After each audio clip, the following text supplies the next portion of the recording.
Mini episode 287 of the FDH Lounge is brought to you by Sportsology, delivering unconventional columns and webcasts about sports, TV, music, movies, and more. Follow them on the web at sportsology.info. The FDH Lounge. You want to schedule your life around it. A long time ago, on a gloomy, wet Cleveland spring night, two men stand alone amidst the late-night drizzle. Their voices echo across the vacant station parking lot as they debate the merits of the great American radio show that have been missing for far too long. On that night, an idea was born. That idea became the FDH Lounge.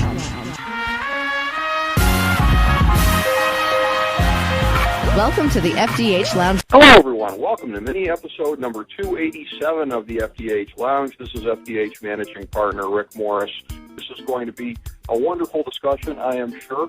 He is entering his 20th year of covering what had been the New Jersey Nets, now in their second year of being the Brooklyn Nets. He covers them as play-by-play announcer for the Yes Network, entering his 16th year covering the AFC as a play-by-play announcer for CBS. And I have to say, on a side note, I am extraordinarily jealous of this gentleman, not because it's a great job, which I'm sure it is, and it would be a tremendous job for any of us to get to do on a daily basis, but on a more substantive level in life.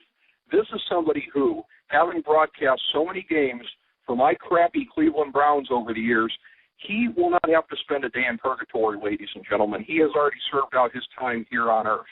And so, again, unfortunately for him, he may have some more Browns games in his future this year, and I can only send along my sympathy to him as much as I will enjoy hearing his call of these games.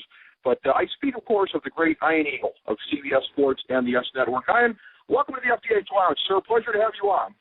Rick, I have a special guest with me. It's Spurgeon Wynn. He wants to chat with you. I don't think Spurgeon Wynn could possibly deny what I had to say about that. You've got what seems to be a disproportionate number of Browns games over the years, and unfortunately, this fall will probably carry a few more for you as well. But you have gotten through them in very good humor and with a strong sense of professionalism, sir. It's a great football town. It's a great stadium to work in. I actually enjoy going there, and obviously because of the history of the franchise, you hope they can turn it around. It looks like Chudzinski has the right attitude. They're certainly making changes, sweeping changes to the team, and again, on a personal level, I enjoy going into that city and doing games. You just hope that maybe they can squeeze out some more wins over time. That's a great heritage. I just wish selfishly more of it was of recent vintage rather than childhood spent in the dog pound being the last thing we had to look forward to here. But, it's quite an interesting landscape on the AFC this year. It has looked maybe for the last year or two like the pendulum might be swinging a little bit to the NFC in terms of some of the top heavier teams. Then again, the defending Super Bowl champion comes out of the AFC this past year. So what are your thoughts on the American Conference relative to some of the top teams over in the NFC? Yeah, I think you're right, Rick. I think there has been a bit of a shift, and the NFC has gotten stronger. The AFC still has some pizzazz because of New England, the defending champions, the Baltimore Ravens. Certainly Denver now is a factor. Indianapolis is a factor. Houston is a team that you have to keep an eye on. The fact of the matter is there's an unpredictable nature to the NFL. Every time you think you have a handle on things, it can change, and it can change very quickly. It's the one league, and it's been proven that a team that's finished in last place finds a way at the top of the division the very next year. Teams that you didn't envision as a potential playoff team, they improve very quickly in this league. It's based on schedule, and obviously you get impact players. That changes the whole situation. So I think maybe for a guy like you who has been so focused on the AFC North, expectations do change a bit. And the Pittsburgh Steelers, that's a perfect example of a team that's in transition now, and I'm not sure what to expect. I don't know that the Pittsburgh Steelers, player for player, can go into the season feeling the way that they have felt in previous years where they were just going to be able to play smash-mouth football, follow the lead of Mike Tomlin, and get wins consistently. This is now a team and a franchise that's going to have to work for it. A lot of teams have closed the gap in the AFC, and I don't know if Pittsburgh has improved enough to say with any real confidence that they're at the level that they once were. That's a prime example of how things can change in the NFL. Well, you're absolutely right, Ian, that it is a fool's errand to try to look too far down the road. Having said that, let me go there for a second here and run this by you. Our most recent guest on the program, Rick Bucher, did agree with me on this supposition, albeit, again, he's based out of the Bay Area, so perhaps a bit biased in agreeing with me on this. My sense is 49ers-Seahawks rivalry of the 2010s. At the very least, to me, the leader in the clubhouse. What are your senses on how that may shape up in the years to come? Yeah, I have to agree with you on that. I think San Francisco is just built for the long term. Young quarterback, electrifying player, all the pieces covered on offense. Defensively, probably the best team in football right now. Dynamic players on that side of the ball. And a coach that gets the most out of them. That's what Harbaugh has brought to the table. Whatever questions there were regarding his passion level, regarding how that would translate on the professional level, he answered, and he answered very quickly. The one thing about NFL players that I think is sometimes a misnomer, these guys want to be coached, because if you're being coached the right way and you produce, that means individually you benefit. If the team plays well, you get certainly more publicity. If you get more publicity and the team is winning, contract time, you have more leverage, whether it's with your team or another team. So this idea that, it's the NFL, they don't want to be coached. Yes, they do. If you can help them win, if you can help them put up better numbers, they're on board. You just have to prove it, and Harbaugh has done that. So, San Francisco is certainly in that class. Pete Carroll, very similar mindset of the rah-rah style, the kind of guy that can walk that fine line between being authoritative and being friendly and being close with his guys. He brought that collegiate atmosphere, and it's worked. If you go into Seattle, and I've had the good fortune of calling a few of their games over the last couple of years, a fantastic city, really beautiful stadium, one of the top 5 stadiums in the NFL, a great backdrop with the downtown area just behind it. He has created an atmosphere and a culture that he was brought on to create. This is a guy that said he would change things, and he's done that. He's looked for a certain kind of player. He's delivered on that personnel-wise, and then coaching, clearly he has been able to get through to these guys. So I think there are a lot of similarities on how those two teams built their squads, and to get quarterbacks that a bunch of other teams could have had that have that little extra something. That's something that you just can't necessarily look on film and say automatically, oh, yeah, this guy's going to be a star in the NFL. There's something that goes along with heart, how you handle yourself, how guys respond to you, and Kaepernick and Wilson have that, and they have it in excess right now. Great point. Neither of them first-round quarterbacks, albeit Kaepernick didn't miss by much. But as far as it goes, with those two and with Andrew Luck, the emergence of those three in the last year, probably one of the bigger stories in the league in the last year or so. How much have you gotten to see of these guys? What are your impressions, whether it be in person or whether it be the amounts of game tape that you watch getting ready for the broadcast every week? Well, of those two quarterbacks, I have sat down with Russell Wilson. I had the New England-Seattle game last year, and blown away. I had heard great things about him. You know, you walk into these meetings, and I've done enough of these now through the years, you can get a good feel for what kind of leadership skills these guys have, especially at the quarterback position, Rick. You know, I think back, the first game I did at CBS was Indianapolis-Miami 1998 season opener, Peyton Manning's first game in the NFL. And when I tell you, we're fortunate at the network level to meet with the head coach and 5 players before every game. Peyton Manning, day one, I was blown away. I was impressed by the way he carried himself, the way he looked you in the eye, the way he answered your questions, the way he said your name in answering those questions, taking the time to do that, the attention to detail. You just knew that this guy was going to be able to lead at that position. 3 weeks later, I meet with Ryan Leaf. I do a San Diego Chargers game. And it really was a 180-degree difference between the two. Couldn't really look you in the eye, was short and curt with his answers. And you say, well, what's the big deal? If the guy can sling the football, then that's all that matters. No, I think you realize, especially in this day and age when you're investing that much money in these quarterbacks and other skill position players, that you need to see that other side of them. And I saw that with Wilson. No doubt about it. This guy is the goods. And I think the team responded to that and were able to feed off of his abilities, not only on the field but off the field. The fact that he's a class act and he backs it up. As far as Kaepernick, I've seen the physical abilities. I've not had a chance to sit down with him. Andrew Luck with the Indianapolis Colts. It's all football. He's all business. He actually has a pretty good sense of humor, but it's pretty simple stuff with him. The guy's got a flip phone. That's all you need to know. In this day and age, it's hard for him to text. It's a difficult process for him to now press the number 7 key over and over again to get the one letter that he needs to pop up next with the flashing black box on his flip phone. So I just think this guy was all about football, all about getting better, all about doing it the right way. Had a bunch of Colt games last year, and he's a star.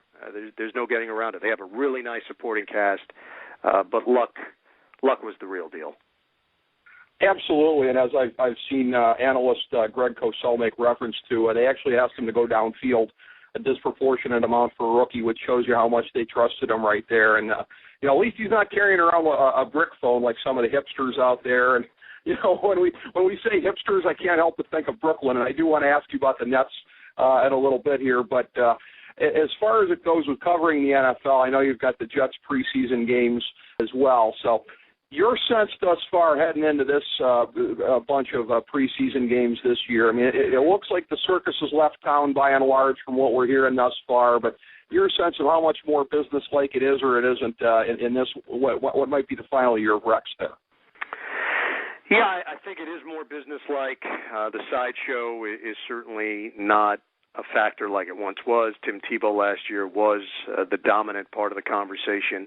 And the reality is, since Mark Sanchez got there, they haven't had a quarterback to truly compete with him for the job. There was never a sense that he could lose his job. And that was a big problem. And not to say that Mark Sanchez wasn't motivated. He was. Mark wants to be good. Mark cares about being good. I think the issue is when he did hit a downward spiral, there were no other options. They never believed, this coaching staff never believed that Tim Tebow could be the answer. They did not want to change their entire offense. They did not want it to be a gimmick. I'm still not sure why they acquired him, unless ownership just felt it was so important to sell jerseys, to create a buzz, to try to match the Giants coming off a Super Bowl title. That's the only reason I can come up with. Football-wise, it made no sense whatsoever, and it set the program back. It really did, because when it started to go downhill, they had no answers last year. And there was a time where it was still in a state where it could have been repaired, and they just never got there. So this year, you look at their personnel, it's going to be a big challenge. There are a lot of teams in the NFL that are stacked, absolutely stacked. The Jets are not one of them. Personnel-wise, no. They're just not close. And look, coaching can do wonders in this league. We know that. Impressive schemes, impressive game plans. They can win you games at this level. I don't think in this day and age, when the disparity is as wide as it is, that they can be a shocker and somehow go out and win 10 games. Looking at their personnel, I just don't see it. I don't see how that's possible. If everything breaks right, if they win some games they're not supposed to win, they happen to be a team with a lot of heart that finds a way late in games, their defense makes plays, creates opportunities, they get some breaks on special teams. If everything breaks right, I don't know if they could ever be anything more than an 8-8 team right now. I mean, That to me is a best-case scenario, Rick, and that's very different than the expectations that they've had and the large plans that Rex Ryan and Mike Tannenbaum had in previous years. Yeah, I mean, that sounds right on the money. I had no question about it when you look at what's left there and the fact that their first-round pick was a pick for the future as opposed to immediate impact. You bring Geno Smith in here. I'm reminded of a conversation I had on the show a couple of years ago when I was querying somebody about why Giants fans had such skepticism about the drafting of JPP. I said, after all, he dominated Rutgers, and I was told in no uncertain terms, New York is not a college football town. That didn't register with anybody. Well, Geno Smith's most recent college game, a not very impressive outing at Yankee Stadium there in the Pinstripe Bowl, and yet that doesn't appear to be impacting his honeymoon at all. No, I think because what happens with the draft, there's a sense of optimism. When you're trying to cling on to something, Geno Smith does have tape that pops off the screen. There are moments, and the arm is real. That is legit. The part of the equation that you just don't know yet, when he faced some adversity last year, he was mentioned as a Heisman hopeful early in the season. He was in that mix. And deservedly so. The numbers were legit. Well, when it started to really bottom out on him, he couldn't recover. And the part with the NFL is we know, especially at that position, every week is an adventure. You're going against defensive coordinators who come up with game plans specifically to go against your abilities and your weaknesses, mind you, taking advantage of that. So the game now is obviously physical, but so much of it is mental. And that's just the part you don't know. You don't know how a guy's going to respond. Mark Sanchez has all the physical tools. The issues with Mark have been really from the neck up. Decision-making, handling situations, and doing the right thing in the right moment, throwing the ball away when necessary, not forcing the ball over the middle, not trying to make a play when you know that your defense has kept you in the game. I don't know with Geno Smith how he's going to handle all that. Nobody knows that. That's part of the mystery of the NFL, but I think one of the reasons why he has gotten a bit of a free pass so far from Jet fans is they want hope. They want something to latch onto right now, and Geno Smith is the closest thing they have to something that could develop over the next couple of years on this roster offensively. Well, that's a very human reaction on their part, no doubt about it. And when you talk about mental preparation, what comes to my mind here is, you're getting ready, obviously, for the NFL season, but you've got to have some even stronger thoughts looking ahead this time of year, perhaps than usual. This month of July has visited upon us some real news with your Brooklyn Nets there, a team that, again, made the playoffs last year. It didn't look to be a team that was necessarily going to go that far once they did, and they didn't go that far. But with the moves of adding Pierce and Garnett and some of the other fellows to the mix here, Jason Kidd as head coach, a real win-now imperative. So what are your initial reactions to the developments that have been going on there? Well, Rick, the one thing that has stood out since Mikhail Prokhorov bought the team is they're willing to swing for the fences, and they don't always connect. We know that. They wanted LeBron James. They got on that list of teams he would meet with, but ultimately there was no deal to be made. He was focused on becoming a member of the Miami Heat, and it's worked out for him. 2 championships. They got involved with Carmelo Anthony discussions with the Denver Nuggets. Didn't happen. Carmelo basically said, that's not where I see myself. The New York Knicks finally swooped in and gave up a lot to get Carmelo Anthony. Anthony Starr absolutely has benefited from the move to New York. A little more attention, although the playoff success hasn't been there. Carmelo has now been mentioned as one of the elite players in the NBA, and I think a lot of that is attributed to the fact that he is in the New York area. Fair, not fair, that's just the reality of the situation. Phil Jackson, a name that came up when the coaching situation was up in the air, made a call. Phil responded by saying not something that he would be interested in, maybe a front office job. Nets were not interested in that. They swing for the fences there for 3 entities that would have changed the way that they were perceived. After not getting Carmelo, they get Deron Williams in a deal. They surprised the rest of the NBA. Nobody even knew Deron Williams was on the block. and they make a deal with the Utah Jazz. They end up giving up some talent, but ultimately it's a deal that has not benefited Utah. If anything, it's benefited Brooklyn, as Darren was part of a playoff team last year. Utah still searching for an identity. Then they surprise everybody by hiring Jason Kidd. Has not coached a day in his life, but meant a lot to this franchise. They believe he can make the transition with the right mix of players. This was a cerebral star, someone who was able to elevate his game in big moments, win a championship with the Dallas Mavericks, and a player, obviously, that's synonymous with success with the Nets franchise. After that, they make a blockbuster. When Billy King sensed that the Boston Celtics were in trade mode and dump mode, they got involved. They gave up a lot in terms of future first-round picks, but they're looking at it as a 2-year window where they feel they can compete for a championship. They swung for the fences, and they connected. It's very different the way that the team is now being seen around the league. For many, many years, Rick, you know this, they were known as Nowheresville in the NBA. The only way you would go to the Nets is if you got traded to the Nets because you were in a situation that a team wanted to get rid of you, or they were offering you more money than anybody else to sign as a free agent. That's it. There was no way you went there for any other reason. The franchise was not known as a great franchise, although Jason Kidd had gotten them to a point where they were credible. Over time and in the sale prior to Prokhorov, it didn't last, and that wore off. Now they're viable.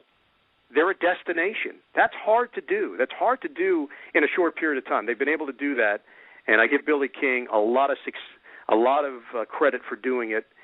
Last year, a playoff team. This year now, a team that might be able to make some headway and going out and actually competing for a title.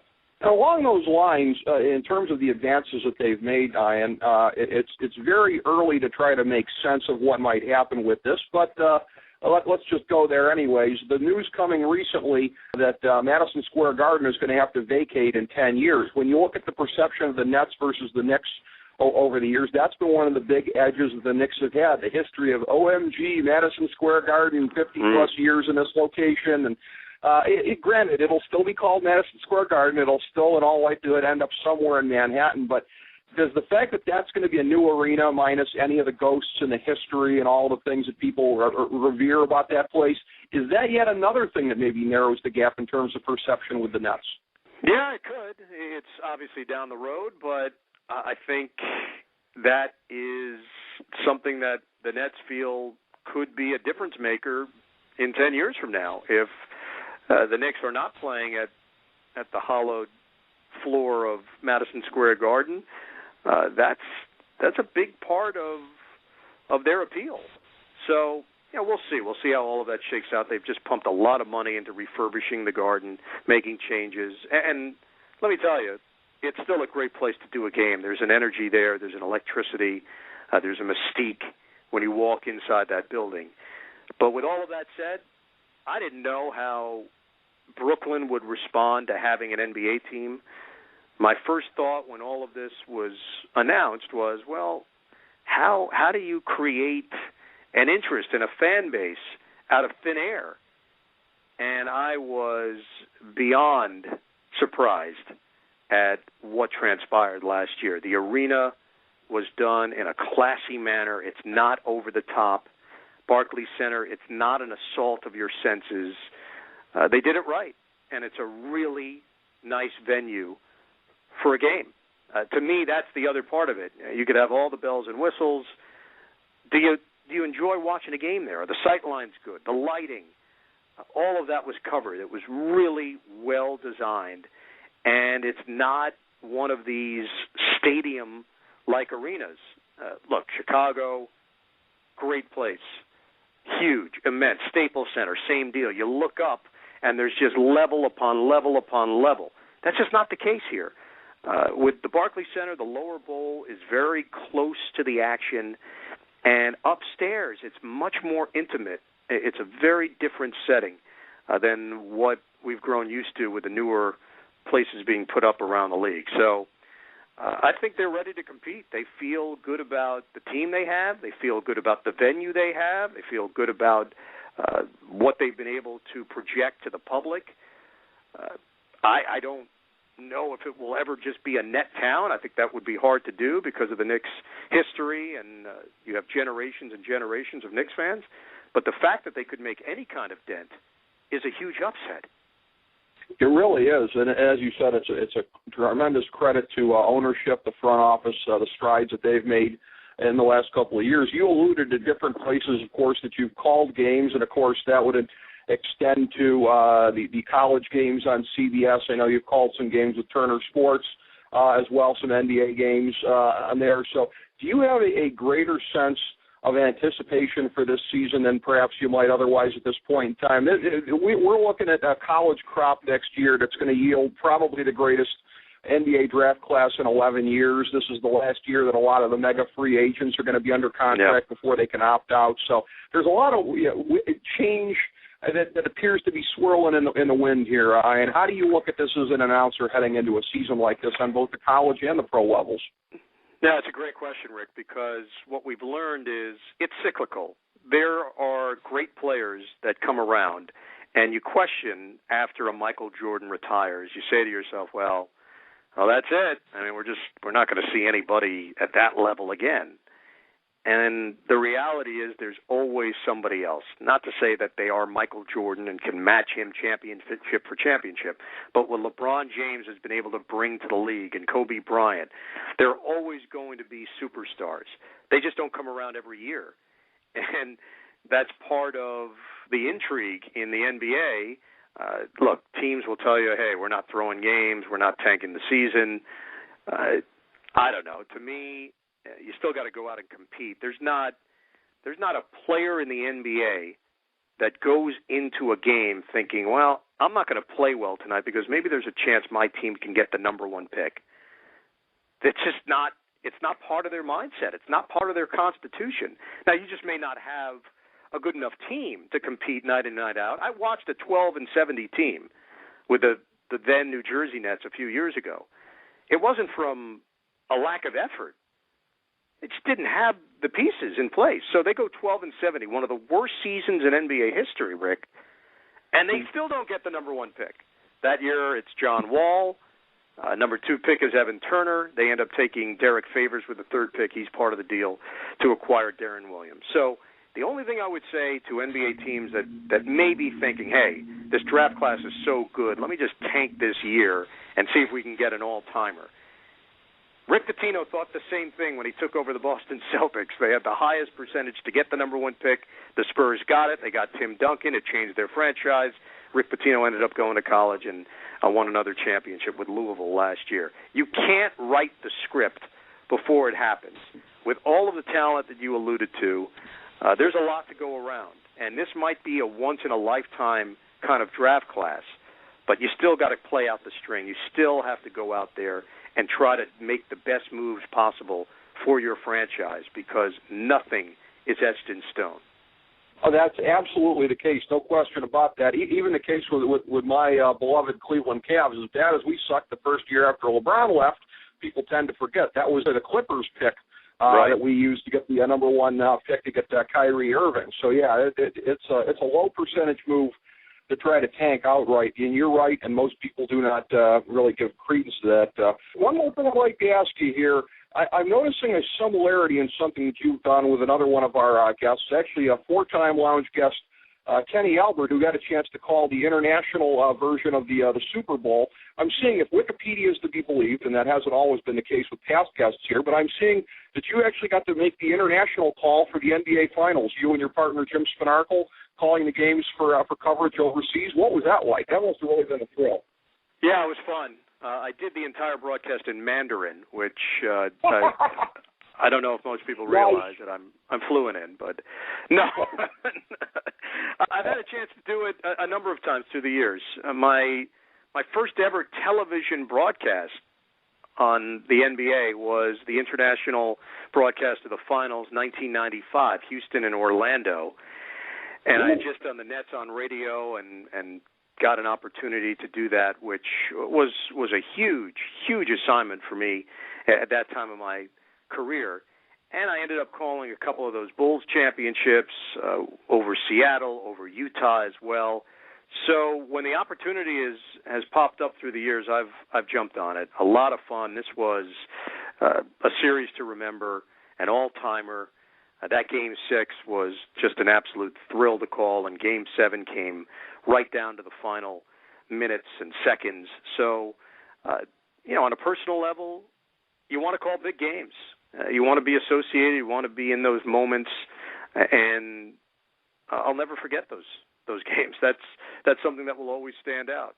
For me, it's a personal highlight. You call the entire year in the NBA, and the way that it works, the TV guys locally do not get a chance to go and do playoff games after the first round unless you're fortunate enough to work for Turner or for ESPN, and I'm really lucky that I do get opportunities to do that. But if the Nets make the finals this year, I don't get to call the games. That's part of being the local TV guy, and that's the trade-off. If I do get a chance to call them internationally, then at least you feel like you're part of it, and you feel like there's closure on the season. That's true, yeah. You might have to go international. In fact, you would, if you were going to call them in the finals. That's a very, very good point.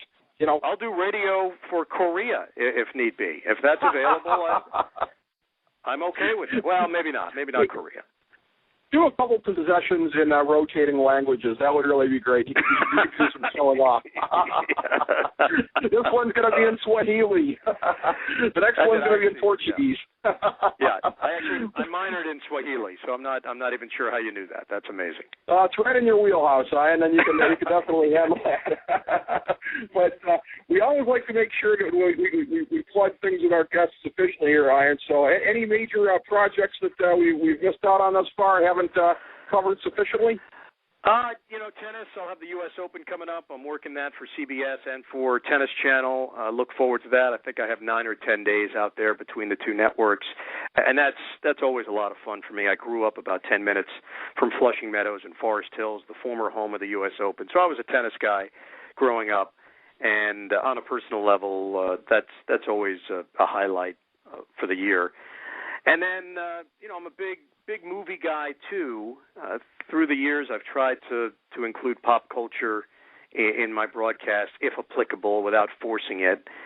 And I was involved in a project on CBS back over the summer in June called Stars on Sports. We interviewed some entertainers about sports being the main focus, LL Cool J, Ethan Hawke, Ed Burns. We've got another edition of that coming up in September. Check your local listings for that. Denzel Washington, Mark Wahlberg, Ron Howard will be featured on that one. So it's a little bit of a departure, but a lot of fun for me. I still love just the whole concept of interviewing, the curiosity. It doesn't matter if it's sports, if it's entertainment. For me, that's still always interesting to sit down with someone that has a point of view, and I look forward to that, and maybe we'll do a few more of those as the months go by. Excellent. And, again, always enjoy checking out your work, and like I was joking about at the outset, as difficult as it might be to broadcast games of a team like the Browns have been over the years, I will say I always appreciate with you. I don't want to bag on any of your colleagues, but I'll just throw out the example of your one-time colleague, Gus Johnson. I might wander into the kitchen, hear something in the other room, think I missed a touchdown, and it turns out it's a 5-yard run-off tackle. So I appreciate that you give a good, steady call of the game, always reflective of what's going on the field, and that is truly appreciated, Ian. Well, I appreciate that. I'm a big Gus guy, and he's been a friend for a long time. I understand, and look, he's a very popular figure, so obviously he's done something right, and it's working for him over in the soccer realm with Fox and all the other stuff that he's doing with college football. On a personal level, as you know, broadcast style, you got to go with your gut. You got to go with your instincts, and for me, I don't take any of these games for granted, truly, and I mean that from as honest and real a place as possible. I know how fortunate I am to be calling these games. My preparation for any game that I'm assigned would be the same as if it was the Super Bowl or the AFC Championship. I would never insult the audience. I know how many people care about this, how many people build their weeks around watching these games. So I take the job very seriously and the preparation that comes along with it. Well, the preparation shines through. We can all see it and really enjoy it. And, again, really enjoyed the conversation here today, Ian. We're really looking forward to it. Love to have you back on again sometime, sir. Thank you so much. Rick, you got it. I don't know if I can match Kenny and his 4 appearances on the show, but I'd like to get to at least 2. I'd feel good about taking that next step with number 2 at some point. You can book it. We will make that happen at your convenience, and I know you're going to be busier once football and hoops are going on here, but hope to make it happen in between all of that. Thank you so much. You got it, Rick. We'll talk down the road. Good luck this season, bud. Excellent. As we bring the show to a close, we would like to extend our deepest gratitude to NBC, CBS, ABC, Fox, all Clear Channel affiliates, TNT, TBS, USA, UPN, Deadspin.com, YouTube.com, YTMND.com, MySpace.com, various blogs, Fox News, CNN, CNBC, MSNBC, IamBoard.com, Billboard.com, Google.com, ESPN, ESPN2, ESPN News, ESPN Classic, NBA TV, NFL Network, Sports Time Ohio, Athlon Magazine, Comedy Central, Cartoon Network, The Boomerang Channel, QVC, BET, The Spice Channel, Steno Notebooks, Manwich, Papermate Office Supplies, waitresses, strippers, bartenders, garbage men, janitors, microwave popcorn, the writers of The Office, Scrubs, Entourage, My Name is Earl, Oz, Metalocalypse and the Boondocks, Aquafina, and the Periodic Table of Elements.